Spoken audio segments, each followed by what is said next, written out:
بسم الله الرحمن الرحيم. الرحمن علم القرآن، خلق الإنسان،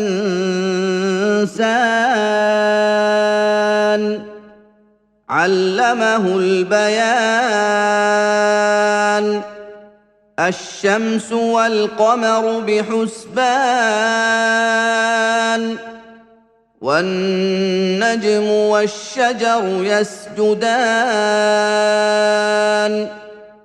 والسماء رفعها ووضع الميزان، ألا تطغوا في الميزان. وأقيموا الوزن بالقسط ولا تخسروا الميزان. والأرض وضعها للأنام، فيها فاكهة والنخل ذات الأكمام، والحب ذو العصف والريحان.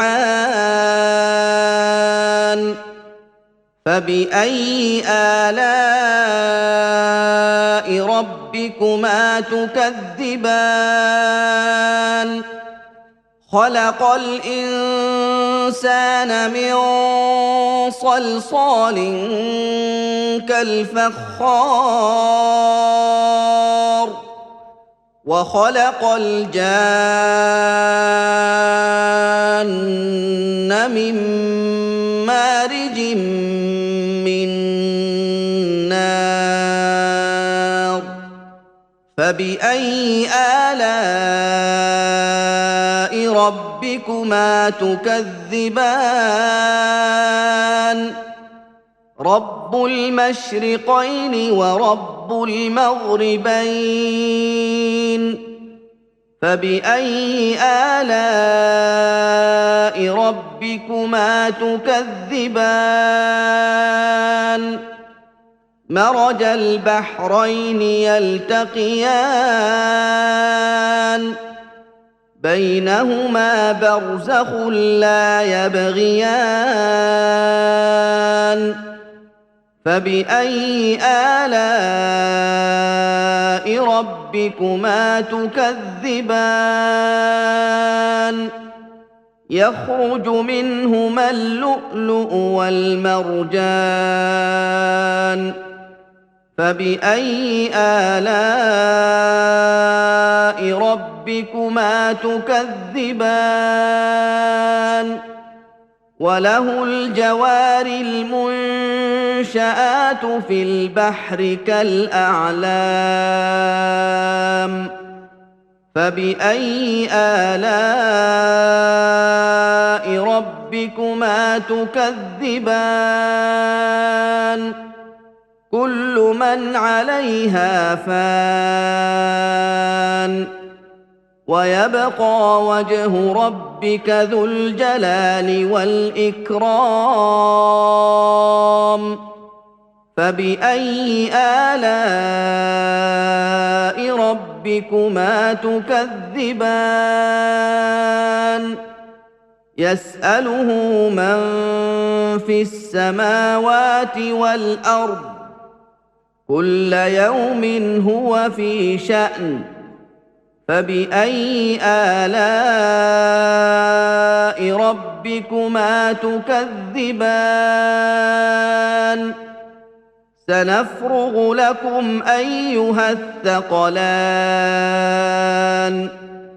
فبأي آلاء ربكما تكذبان؟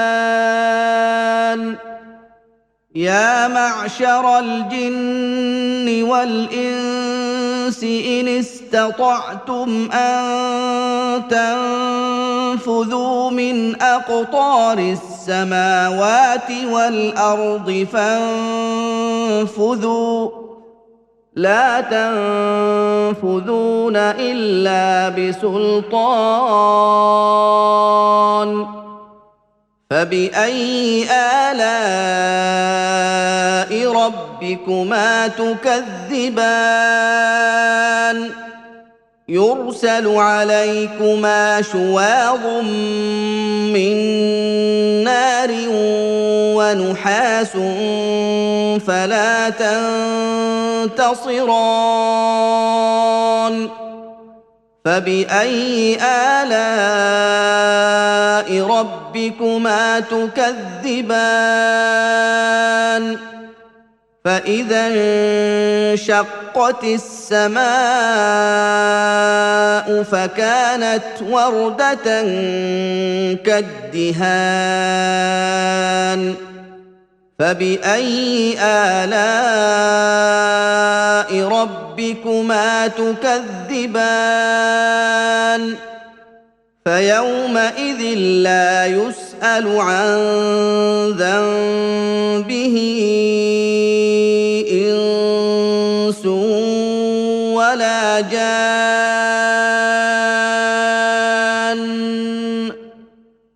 فبأي آلاء ربكما تكذبان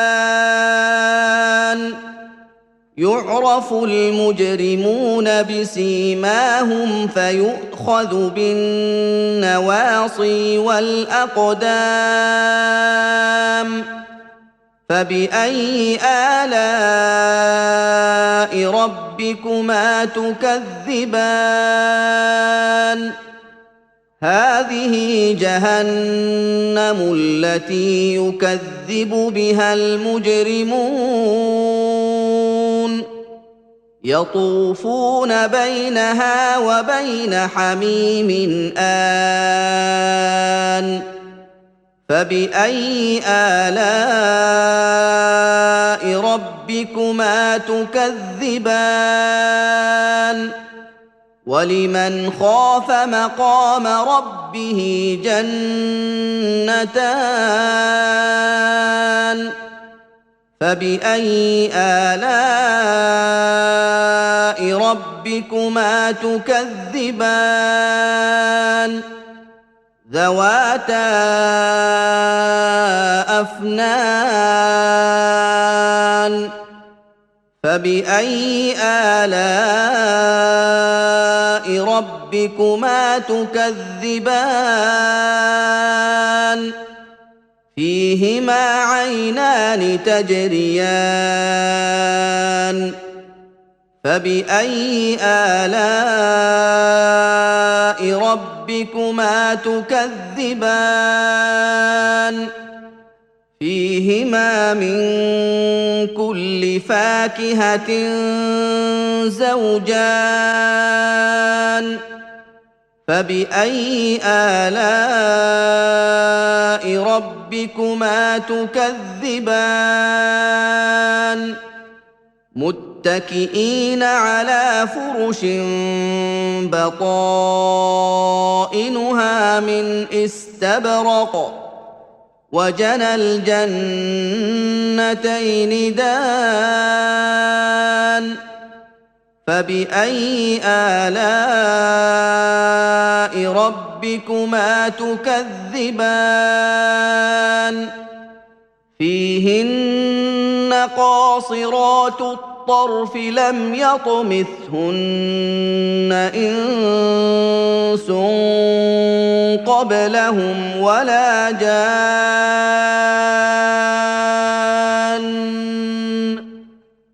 فبأي آلاء ربكما تكذبان كأنهن الياقوت والمرجان فبأي آلاء ربكما تكذبان هل جزاء الإحسان إلا الإحسان فبأي آلاء ربكما تكذبان ومن دونهما جنتان فبأي آلاء ربكما تكذبان مدهامتان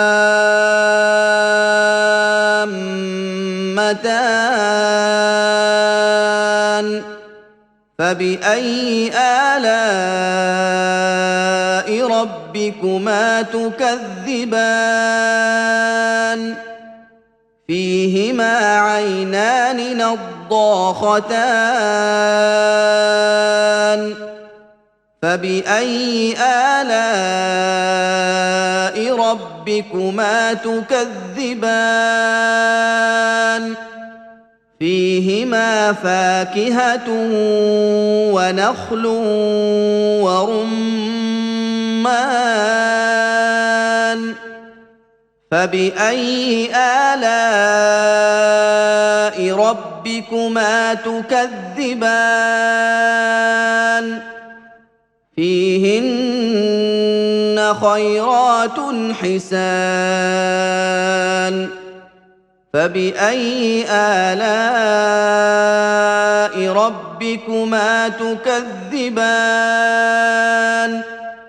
حور مقصورات في الخيام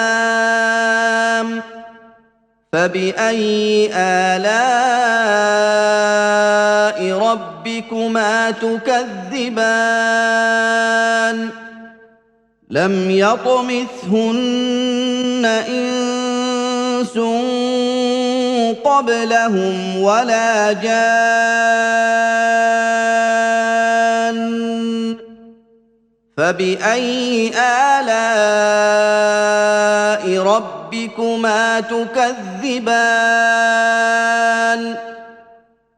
متكئين على رفرف خضر وعبقري حسان فبأي آلاء ربكما تكذبان تبارك اسم ربك ذي الجلال والإكرام